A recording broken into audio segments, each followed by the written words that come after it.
Hello student. पिछले lecture में हमने क्या पढ़ा था बेटा? Problems on describing complex number. ठीक है ना बेटा? ओके। इससे पहले के लेक्चर में हमने algebra of complex number start कर दिया था। Algebra of complex number start कर दिया था। ठीक है ना बेटा? इसमें हमने सबसे पहला point equality of complex number पढ़ लिया था। ठीक है ना? आज के लेक्चर में बेटा हम क्या पढ़ेंगे? एडिशन, ठीक है, subtraction of complex number, third point पढ़ेंगे आज बेटा हम मल्टीप्लिकेशन ऑफ कॉम्प्लेक्स नंबर। ठीक है ना? Multiplication of complex number. और आज के लिए जो लास्ट पार्ट होगा वो बेटा होगा डिवीजन ऑफ कॉम्प्लेक्स नंबर। ठीक है ना? इसके बाद वाले लेक्चर में जब हम क्या करेंगे आएंगे तो उस लेक्चर में बेटा हम लोग पढ़ेंगे square root of complex number. Square root of complex number. ठीक है ना? ये बहुत ही ज्यादा इंपॉर्टेंट टॉपिक है बेटा। इसमें से एक क्वेश्चन जो है वो जेईई के एग्जाम में जरूर क्या किया जाता है, पूछा जाता है। क्लियर है ना? सो स्टूडेंट, अब हम क्या पढ़ने जा रहे हैं बेटा? Addition of two complex number. ठीक है ना? लेकिन उससे पहले बेटा हम एक नोट पॉइंट पढ़ लेते हैं जो कि बहुत ही ज्यादा क्या है, इंपॉर्टेंट है। ठीक है ना? जैसे हमने पिछले लेक्चर में पढ़ा था equality of two complex number में कि अगर कोई दो कॉम्प्लेक्स नंबर क्या है, आपस में इक्वल हैं, तो उनके रियल पार्ट आपस में इक्वल होने चाहिए और साथ ही साथ में इमेजिनरी पार्ट भी जो होते हैं वो क्या होने चाहिए, आपस में इक्वल होने चाहिए। तभी जाके हम बोल सकते हैं थे बेटा कि दो कॉम्प्लेक्स नंबर आपस में क्या होंगे, इक्वल होंगे। अब बात आती है बेटा इन इक्वालिटी की। अब किसकी बात आ जाती है बेटा? इन इक्वालिटी की। इन इक्वालिटी का मतलब कब कोई कॉम्प्लेक्स नंबर किसी दूसरे कॉम्प्लेक्स नंबर से बड़ा होगा, चाहे कब कोई कॉम्प्लेक्स नंबर किसी दूसरे कॉम्प्लेक्स नंबर से क्या होगा, छोटा होगा। इसके बारे में हम क्या करने जा रहे हैं, डिस्कस करने जा रहे हैं। ठीक है ना? तो यहाँ पे बहुत इंपॉर्टेंट है, ध्यान देना है बेटा कि inequality of two complex number never be defined. ठीक है ना? समझ में आया? ठीक है? क्या कह रहा है हमसे कि दो कॉम्प्लेक्स नंबर के बीच में इनइक्वालिटी कभी भी डिफाइंड नहीं हो सकती। यानी कि हम कभी भी ये नहीं बोल सकते कि Z1 कब Z2 से क्या होगा, बड़ा होगा, चाहे Z1 कब Z2 से क्या होगा, छोटा होगा। ये कभी भी डिफाइन नहीं होगा, नॉट बी डिफाइंड। क्लियर ना? ये पॉइंट हमेशा क्या करेंगे, याद करके रखेंगे। ठीक है ना? लेकिन यहाँ पे बेटा एक मिसकॉन्सेप्ट हो जाता है। ठीक है ना?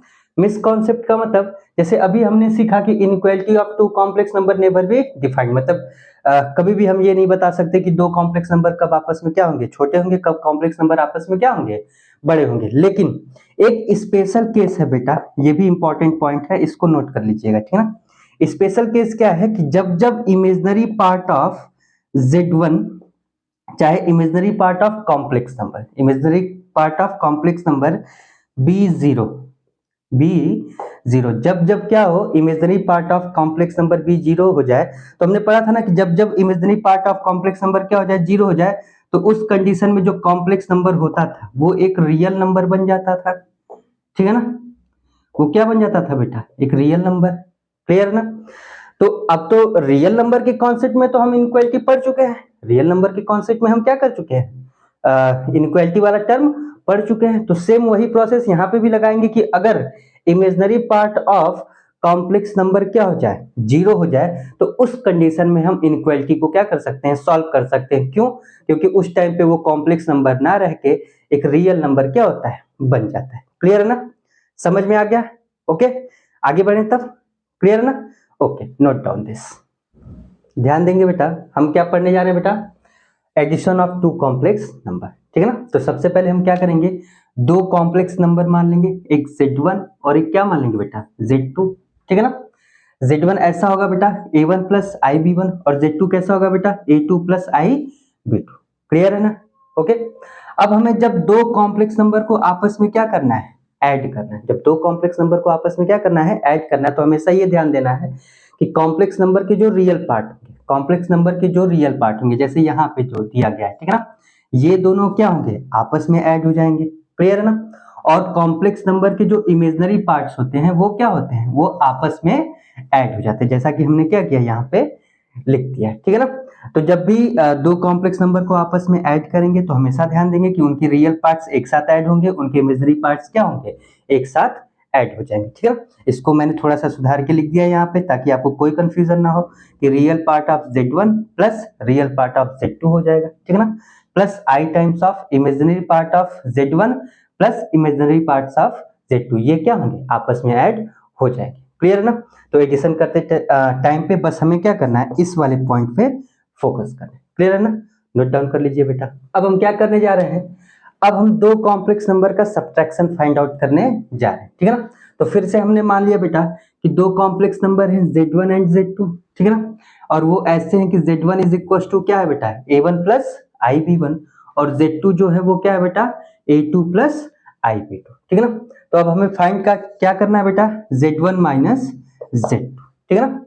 तो फिर से भाई जैसे हमने एडिशन में ध्यान दिया था बेटा कि जब भी दो कॉम्प्लेक्स नंबर को हम क्या करते थे, आपस में ऐड करते थे, तो जो उनके रियल पार्ट्स होते थे वो आपस में ऐड होते थे और जो उनके इमेजिनरी पार्ट होते थे वो आपस में क्या होते थे, ऐड होते थे, ठीक है ना। तो वही सेम कॉन्सेप्ट सब्ट्रैक्शन में भी यूज होता है कि यहाँ पे इनके जो रियल पार्ट्स होंगे, ठीक है ना, A1 और A2 ये आपस में क्या होंगे, सब्ट्रैक्ट होंगे, ठीक है ना, प्लस जो इमेजिनरी पार्ट्स होंगे बेटा वो आपस में क्या हो जाएंगे, सब्ट्रैक्ट हो जाएंगे।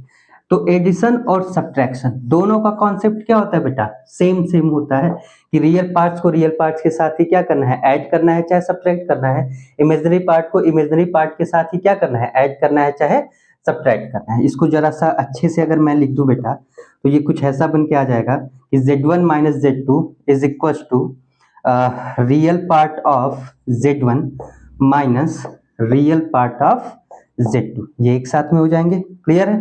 फिर plus I times of imaginary part of Z1 minus imaginary part of Z2, clear है ना। ओके, समझ में आ गया क्या बेटा। तो आप क्या करिए, इतना पहले नोट डाउन कर लीजिए, ठीक है ना।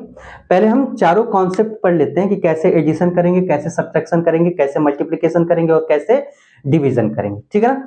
फिर उसके बाद हम इस पे प्रॉब्लम को क्या करेंगे, सॉल्व करेंगे। ओके, तो पहले क्या करिए, इनको नोट डाउन कर लीजिए।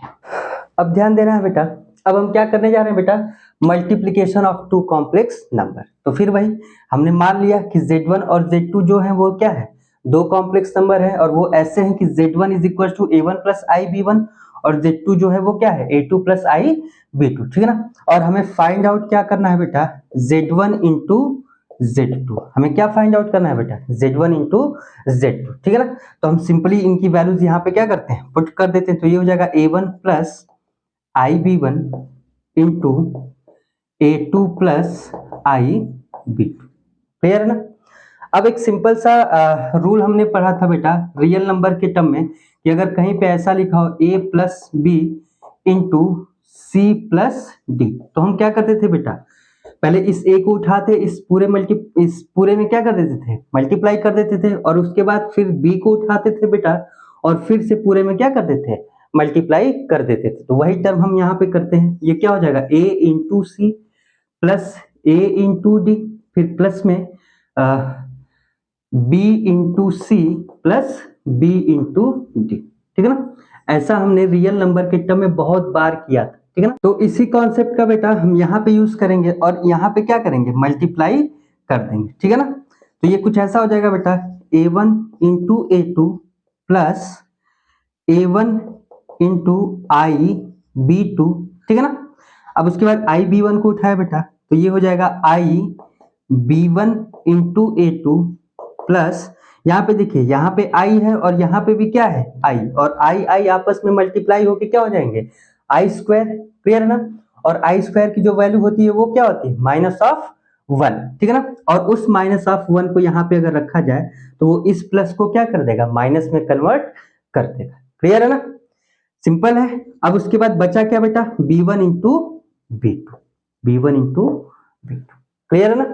अब हम थोड़ा सा ये जो टर्म है इसको क्या कर रहे हैं रीअरेंज करके लिखते हैं। रीअरेंज करने का मतलब कि जो रियल पार्ट्स आपको दिख, रीअरेंज करने का मतलब है बेटा कि जो रियल पार्ट्स हमें दिख रहे हैं उन्हें एक जगह इकट्ठा करके लिखते हैं, ठीक है ना। और साथ ही साथ में जो इमेजिनरी पार्ट्स हमें दिख रहे हैं उनको क्या करें एक जगह पे इकट्ठा करके लिखते हैं, क्लियर ना। तो ये कुछ ऐसा हो जाएगा बेटा कि z1 into z2 is equal to a1 a2, ये क्या हो गया माइनस ऑफ b1 b2 एक साथ में आ जाएगा, क्लियर है ना। प्लस यहाँ पे भी आपको i दिख रहा है और यहाँ पे भी आपको क्या है i दिख रहा है, तो i को क्या करिए कॉमन ले लीजिए, ठीक है ना। बाकी क्या बचा बेटा यहाँ पे a1 b2 और साथ ही में क्या आया बेटा प्लस b1 ठीक है ना। तो ये आपका पूरा मल्टीप्लिकेशन वाला प्रोसेस है, ठीक है ना। अगर हम थोड़ा सा इसको ऑब्जर्व करें तो हम देख रहे हैं बेटा कि यहाँ पे क्या है रियल पार्ट ऑफ z1 है और ये क्या है रियल पार्ट ऑफ z2। यहाँ पे देखा जाए तो इमेजिनरी पार्ट ऑफ z1 है और ये क्या है बेटा इमेजिनरी पार्ट ऑफ z2, ठीक है ना। यहाँ पे अगर देखा जाए तो ये है रियल पार्ट ऑफ z1 और ये क्या है इमेजिनरी पार्ट ऑफ z2, ठीक है ना। और साथ ही साथ में ये क्या है बेटा रियल पार्ट ऑफ z1 और ये क्या है बेटा सॉरी ये क्या है इमेजिनरी पार्ट ऑफ z1 और ये क्या है रियल पार्ट ऑफ z2। तो इसे जरा सा अगर हम लोग और अच्छे से लिखना चाहें तो ये कुछ ऐसा हो जाएगा बेटा कि real part of z1 into real part of z2 minus imaginary part of z1 into imaginary part of z2, clear है ना। फिर प्लस में i times of real part of z1, ठीक है ना, into imaginary part of z2, ठीक है। फिर plus imaginary part of z1 into real part of z2, ठीक है ना, क्लियर है। अगर हमें a1 b1 a2 b2 में कंफ्यूजन हो रहा है बेटा तो इस लाइन को अगर हम नोट कर लें, इस लाइन को अगर हम क्या करें नोट कर लें तो फिर हमारा कंफ्यूजन जो है वो पूरे तरीके से क्या होगा दूर हो जाएगा, क्लियर है ना। तो पहले इतना क्या करिए नोट डाउन कर लीजिए, क्लियर है। अब ध्यान देंगे बेटा, अब हम क्या पढ़ने जा रहे हैं बेटा division of two complex number, clear है ना। तो फिर से हमारे पास क्या है z1 और z2 है और वो इस तरीके से बेटा कि z1 is equal to a1 plus i B one और z2 जो है वो a2 प्लस आई बी2, क्लियर है ना। ओके अब हमें फाइंड क्या करना है बेटा z1 by z2, z1 by z2, ठीक है ना। z1 की वैल्यू है कितना बेटा a1 plus i B1 put कर दिया और z2 की वैल्यू है कितना बेटा a2 प्लस आई बी2, ये भी हमने क्या किया पुट कर दिया, ठीक है ना। तो अब बात ध्यान देना बेटा कि हम देख रहे हैं कि डिनोमिनेटर की जो वैल्यू है वो क्या है एक इमेजिनरी नंबर चाहे कॉम्प्लेक्स नंबर, ठीक है ना। तो हम हमेशा कॉम्प्लेक्स नंबर के टर्म में देखेंगे बेटा कि डिनोमिनेटर की वैल्यू कभी भी एक इमेजिनरी नंबर चाहे कॉम्प्लेक्स नंबर नहीं हो सकती। तो सबसे पहले क्या करेंगे हम उसे चेंज करेंगे किसी न किसी रियल वैल्यू में, ठीक है ना। तो जब भी चेंज करने की बात आती है बेटा तो हम हमेशा ध्यान देते हैं कि जो डिनोमिनेटर में लिखा होगा, ठीक है ना, जो डिनोमिनेटर में लिखा होगा उसके कंजुगेट को क्या करेंगे सर्च करेंगे। और शायद मैंने पिछले लेक्चर में बताया भी था कि अगर z क्या हो a plus i B, Z क्या हो बेटा a प्लस आई बी, तो जो z बार होता है वो होता है a माइनस आई बी, ठीक है ना। और इस z बार को हम बोलते हैं कि ऊपर वाला जो कॉम्प्लेक्स नंबर है उसका ये क्या है कंजुगेट पेयर है, ठीक है ना, समझ में आया। अभी हम लोग आगे के लेक्चर में बेटा कंजुगेट ऑफ कॉम्प्लेक्स नंबर के बारे में अच्छे से क्या करेंगे पढ़ेंगे, ठीक है ना। इसका जो प्रॉपर्टी है उसका भी यूज अच्छे से करेंगे, ठीक है ना। पहले तो सारी प्रॉपर्टी जो होंगी उनके बारे में पढ़ लेंगे, फिर क्वेश्चन में कैसे क्या होता है कंजुगेट कॉम्प्लेक्स नंबर का यूज होता है, उनकी प्रॉपर्टीज का कैसे यूज होता है, ये हम क्या करेंगे धीरे धीरे सीखेंगे, ठीक है ना। अभी के लिए डिवीजन के लिए बस इतना ध्यान देना है बेटा कि जब कभी भी हमें डिनोमिनेटर की वैल्यू को क्या करना हो रियल में चेंज करना हो, ठीक है ना, तो उसके लिए हम क्या करेंगे, डिनोमिनेटर में जो भी टर्म लिखा रहेगा उसके कंजुगेट पेयर से हम क्या करेंगे, डिनोमिनेटर और न्यूमरेटर में मल्टीप्लाई कर देंगे, ठीक है ना। और कंजुगेट पेयर बनेगा कैसे बेटा, बस जो भी लिखा गया है उसके बीच वाले सिंबल को हम क्या करेंगे, चेंज कर देंगे। अगर प्लस है तो माइनस कर देंगे, अगर माइनस है तो प्लस कर देंगे, क्लियर है ना। तो अब ये कुछ ऐसा हो जाएगा बेटा कि a2 माइनस आई b2, ये डिनोमिनेटर में मल्टीप्लाई कर दिया, और ऐसे ही बेटा यहाँ पे न्यूमरेटर में भी हमने क्या किया, a2 माइनस आई b2 से मल्टीप्लाई कर दिया, क्लियर है ना। ओके, अब ऊपर वाला टर्म तो बेटा एज इट इज मल्टीप्लाई हो जाएगा जैसे कि हमने पीछे पढ़ा था, ठीक है ना। तो ये हो जाएगा a1 plus I b1 multiply by a2 minus I b2, clear है। और नीचे वाले टर्म को अगर हम लोग क्या करें, ऑब्जर्व करें बेटा, तो हम देख रहे हैं कि ये जो टर्म है वो कुछ a प्लस बी, और ये वाला जो टर्म है वो कुछ a माइनस बी जैसा क्या है, लिखा गया है, ठीक है ना। और ये दोनों आपस में क्या है, मल्टीप्लाई में, तो इनकी वैल्यूज क्या हो जाती है, a square minus B square, clear है ना। तो इसी कॉन्सेप्ट का यूज करेंगे हम बेटा, और इसको क्या लिख सकते हैं, a2 का स्क्वायर माइनस आई b2 का होल स्क्वायर, ठीक है ना। एक बात ध्यान देना बेटा, a2 का स्क्वायर तो a2 का स्क्वायर ही रहेगा, ठीक है ना। लेकिन जब हम आई b2 का स्क्वायर करेंगे तो इसमें i है जो कि बन क्या जाएगा बेटा, आई स्क्वायर, और आई स्क्वायर की वैल्यू होती कितनी है बेटा, माइनस ऑफ 1, और वो माइनस ऑफ 1 इस वैल्यू को क्या कर देगा, प्लस में चेंज कर देगा, क्लियर है ना। तो ये वैल्यूज अब क्या बन के आ जाएंगी, ये नीचे वाली वैल्यूज तो अब हो जाएगी a2 स्क्वायर, ठीक है ना। इस आई स्क्वायर के चलते ये माइनस क्या हो जाएगा, प्लस, और b2 का स्क्वायर, क्लियर है ना। और ऊपर वाला जो मल्टीप्लिकेशन है मैं डायरेक्ट कर देता हूं बेटा, ऊपर वाला कुछ ऐसा बन जाएगा कि a1 a2, ठीक है ना, a1 a2 फिर प्लस b1 b2, ठीक है ना।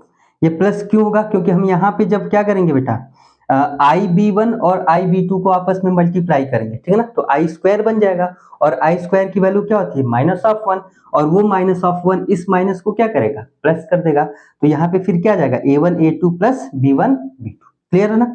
फिर प्लस आई टाइम्स में क्या आ जाएंगे बेटा, b1 a2, ठीक है ना, और minus b1 sorry b1 a2, ठीक है, फिर आ जाएगा b a1 क्लियर है ना। तो ये आपका पूरा है डिवीजन, डिवीजन ऐसा जाएगा कि z1 by z2 is equal to bracket में a1 a2 plus b2 plus i times of b1 a2 minus b2 a1 और whole by a2 plus b2 का स्क्वायर। ये हमारा क्या डिवीजन का फॉर्मूला, क्लियर है ना। जिसको ये फॉर्म याद हो जाएगा वो फॉर्म करेगा, जिसको ये नहीं याद होगा, जो सिंपल प्रोसेस हमने क्या किया है, डिवीजन को फाइंड करने के लिए किया है, वही सिंपल प्रोसेस हम हमेशा क्या करेंगे जब भी हमारे पास दो नंबर्स को डिवाइड करने की बात आ गई तो, क्लियर है ना। तो पहले इतना क्या करिए, नोट डाउन किए, फिर आगे की तरफ बढ़ते हैं। अब बेटा अब हमने ये जो चार मैथमेटिकल सबसे पहला क्वेश्चन जो हमें दिया है बेटा, क्या नाम से कि z1 is equal to 2 minus i and z2 is equal to 3 plus 4i, और हमें बोल रहा है कि z1 प्लस z2 क्या करिए, फाइंड आउट करके दिखा दीजिए, ठीक है ना। तो हम सिंपली कुछ नहीं, जो वैल्यूज दी गई हैं उन्हें क्या करते हैं, पुट कर देते हैं। तो 2 माइनस आई प्लस 3 प्लस 4i, ठीक है ना। जैसा कि मैंने बोला था कि जब भी हमें क्या करना हो, एडिशन करना हो, तो real parts of complex number को एक साथ ऐड कर देंगे, और imaginary parts of complex number को क्या करेंगे, एक साथ ऐड कर देंगे, ठीक है ना। तो हमने क्या किया, जो रियल पार्ट्स हैं पहले उनको एक पास इकट्ठा कर लिया बेटा, तो 2 प्लस 3 हो जाएगा। यहां से क्या है बेटा, माइनस ऑफ आई और प्लस 4i, ठीक है ना। ये वैल्यूज कुछ ऐसी बन के आ गई बेटा, 2 प्लस 3 ऐड करेंगे तो कितना हो जाएगा 5, और 4i में से एक आ जाएगा बेटा, तो कितना बचेगा बेटा, प्लस का 3i, और ये हमारा क्या हो जाएगा आंसर। डन है ना, क्लियर। क्या किया हमने बेटा, z1 plus z2 find out करने के लिए जो रियल पार्ट्स थे उन्हें आपस में ऐड कर दिया, ठीक है ना, और जो इमेजिनरी पार्ट्स थे उन्हें आपस में ऐड कर दिया, और ये हमारा क्या हो गया, फाइनल आंसर मिल गया, क्लियर है ना। अब हम सेकेंड क्वेश्चन की तरफ बढ़ते हैं बेटा। सेकेंड क्वेश्चन में हमें दिख रहा है कि ये कुछ अलग है, थोड़ा सा क्या है बेटा, अलग है। इसमें क्या किया है कि डायरेक्ट नहीं बोला है कि z1 माइनस z2 दिखा दीजिए, ठीक है ना। इसने पहले क्या बोला कि पहले z1 का 3 टाइम्स फाइंड आउट कर, ठीक है ना। और Z2 का भी 2 टाइम्स क्या करिए, पहले फाइंड आउट करिए और उसके बाद जो वैल्यूज आएंगे उन्हें क्या करिए, आपस में सब्ट्रैक्ट करिए। क्लियर है ना। तो सबसे पहला काम जो हमारा होगा वो ये होगा कि हम 3 टाइम्स ऑफ Z1 क्या करें, फाइंड आउट करें। कर सकते हैं ना, ठीक है। तो ये 3 इंटू Z1 की वैल्यू हमें दी गई है बेटा 2 माइनस आई, तो ये क्या हो जाएगा 3 2 जा 6 माइनस 3i। क्लियर है। ये किसकी वैल्यू आ गई बेटा 3Z1 की। फिर हमें क्या फाइंड आउट करना है बेटा 2 टाइम्स ऑफ Z2।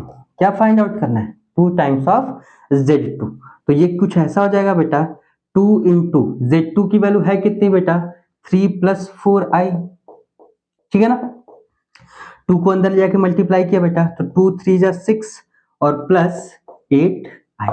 अब हमारे पास 3 टाइम्स ऑफ Z1 भी मिल गया और 2 टाइम्स ऑफ Z2 भी मिल गया। अगर हम इसे इक्वेशन नंबर 1 और इसे इक्वेशन नंबर 2 मान लें, ठीक है ना।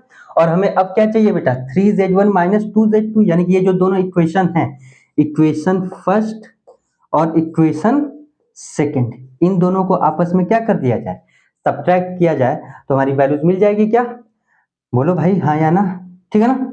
तो ये कुछ ऐसा हो जाएगा बेटा LHS जो होगा वो हो जाएगा 3Z1 माइनस 2Z2 और इधर RHS में क्या हो जाएंगे बेटा 6 minus 3i minus of 6 plus 8i। Clear है ना।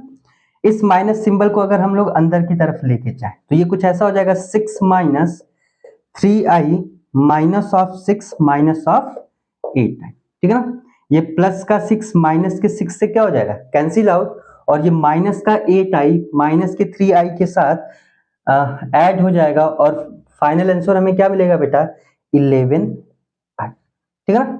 तो हमने क्या देखा 3Z1 माइनस 2Z2 की जो वैल्यू आई वो कितनी आ गई बेटा माइनस ऑफ 11i। क्लियर है ना। तो पहले इतना क्या करिए नोट डाउन कर लीजिए, तो हम तीसरे क्वेश्चन पे क्या करते हैं बढ़ते हैं। क्लियर है ना, नोट डाउन दिस। अब हमारे पास क्वेश्चन है बेटा कि Z1 इंटू Z2 क्या करिए फाइंड आउट करके दिखा दीजिए, ठीक है ना।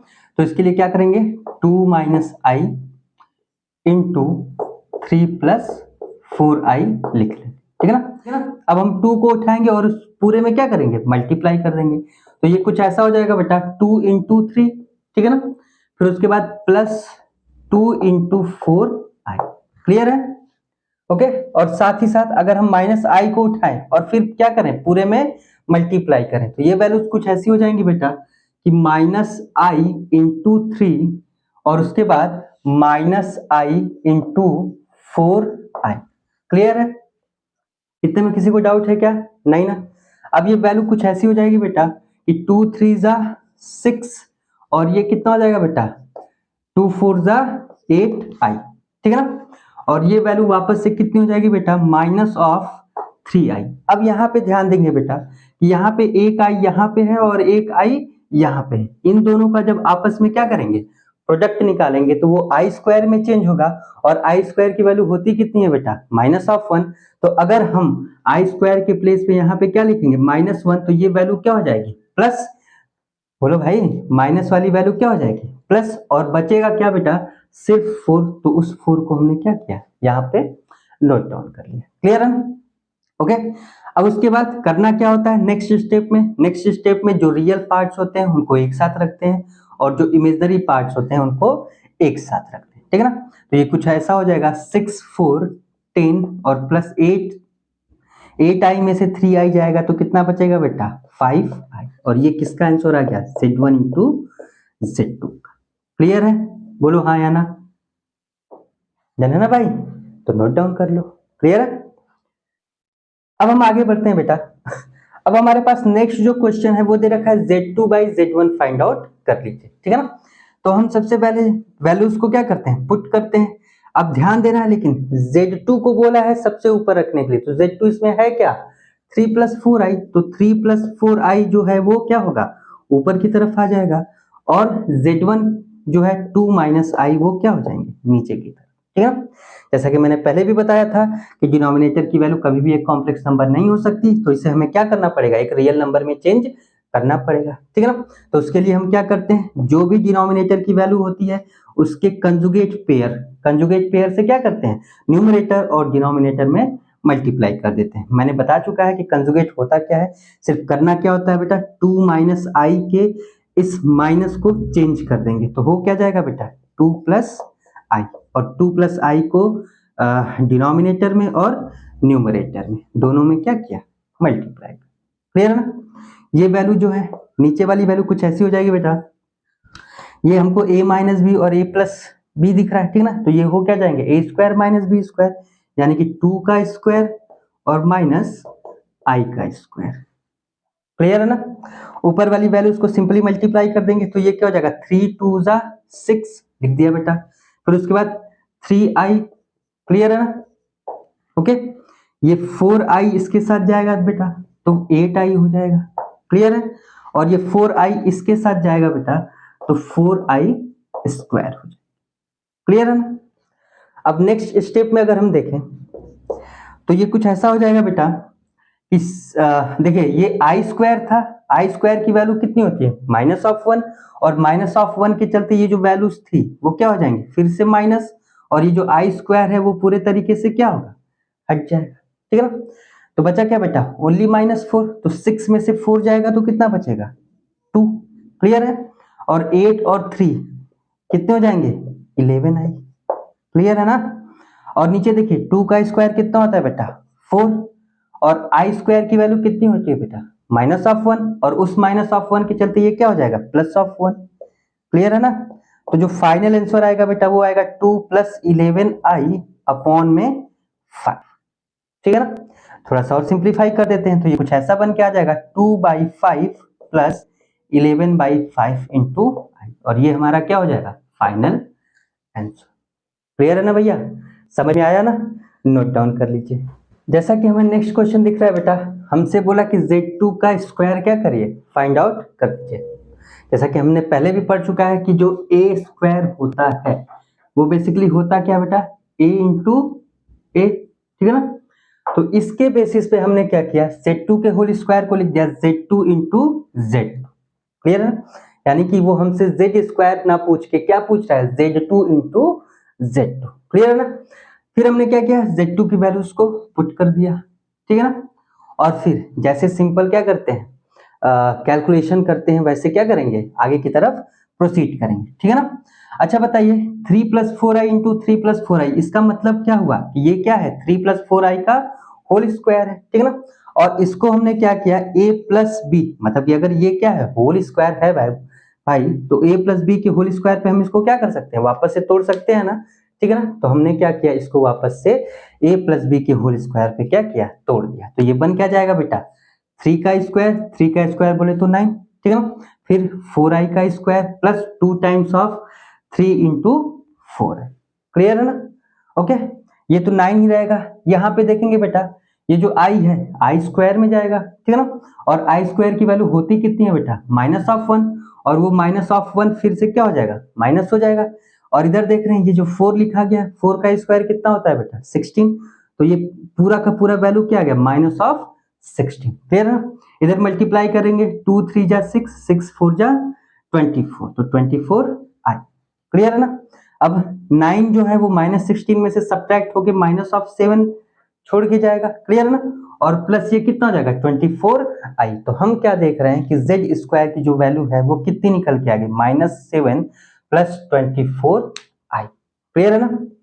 ओके, सो स्टूडेंट पहले इसको क्या करिए नोट डाउन कर लीजिए। आज के टर्न पे हमने क्या देखा problems on algebra of complex number पे कुछ बेसिक क्वेश्चन हमने क्या किए डन कर लिए। ठीक है ना। कल के लेक्चर में जब हम लोग मिलेंगे बेटा तो इसी टॉपिक पे हम लोग कुछ अच्छे क्वेश्चन और कुछ कंफ्यूजिंग है ना, और साथ ही साथ में अच्छे लेवल के भी कुछ क्वेश्चन को क्या किया जाएगा ट्राई किया जाएगा। ठीक है ना। तो अभी के लिए बस इतना ही रहने देते हैं बेटा, कल के लेक्चर में फिर से क्या करते हैं मिलते हैं। बाय बाय बेटा।